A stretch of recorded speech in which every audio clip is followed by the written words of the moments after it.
మొన్ననే మా చిట్టి తల్లి చాలా చేపలు పెట్టిందనమాట.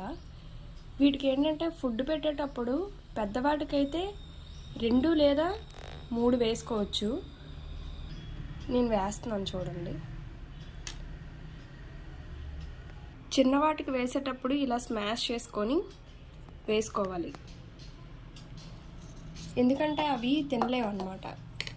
ఇవన్నీ మా చిట్టోడు పెట్టిన 20 చేప పిల్లలు పెట్టింది.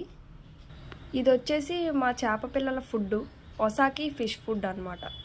వీటికి ఏంటంటే వీక్లీ వన్స్ వాటర్ చేంజ్ చేసుకోవాలి.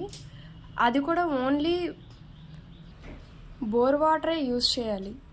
కొలాయి వాటర్ అయితే చనిపోతాయి అన్నమాట. ఇలా పెద్ద పెద్ద ఫుడ్ వేస్తే వాటికి తినటానికి చాలా కష్టంగా ఉంటుంది. ఒకవేళ మీకు చేప పిల్లలు పెడతాది అన్న ఐడియా ఉంటే మాత్రం ముందే ఆ చేపని సపరేట్గా చేసేయాలి. పిల్లలు పుట్టినాక తల్లిని చేప పిల్లల్ని కూడా సపరేట్ చేసుకోవాలి.